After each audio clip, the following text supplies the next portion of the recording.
on va résoudre des inéquations avec la fonction exponentielle. Alors, première équation, exponentielle x plus petit que exponentielle moins 3. Alors, la fonction exponentielle étant strictement croissante, ça veut donc dire que si exponentielle x est plus petit que exponentielle moins 3, on a donc que x est plus petit que moins 3. Et donc on a résolu cette inéquation, puisqu'elle est les solutions, ce sont tous les nombres qui sont strictement inférieurs à moins 3.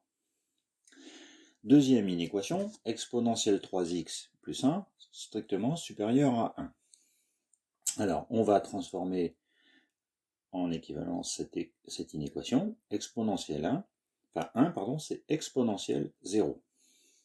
Et du coup, même chose que tout à l'heure, exponentielle 3x plus 1 strictement supérieur à exponentielle 0, c'est seulement si 3x plus 1 strictement supérieur à 0.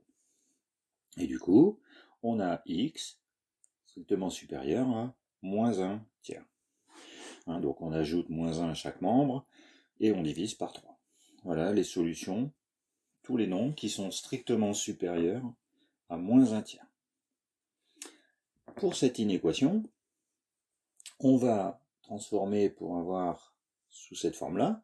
Donc, par le jeu d'équation d'inéquation, on a exponentielle 3x moins 2 qui va être strictement inférieur à exponentielle 4x plus 5.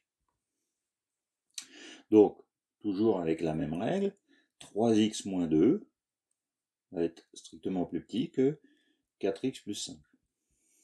Donc, en fin de compte, on a transformé cette inéquation avec des exponentielles en une inéquation du premier degré. Donc, ça fait que 3x moins 4x strictement inférieur à 5 plus 2. On a ajouté 2 à chaque membre de l'inéquation et on a ajouté moins 4x à chaque membre.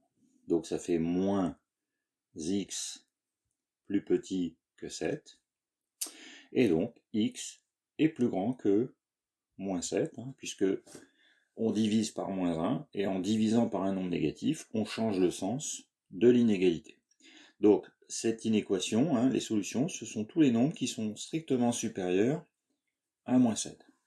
Donc on a compris que pour résoudre une inéquation avec des exponentielles, il faut s'arranger pour avoir sous cette forme-là, pour ensuite n'utiliser que les exposants.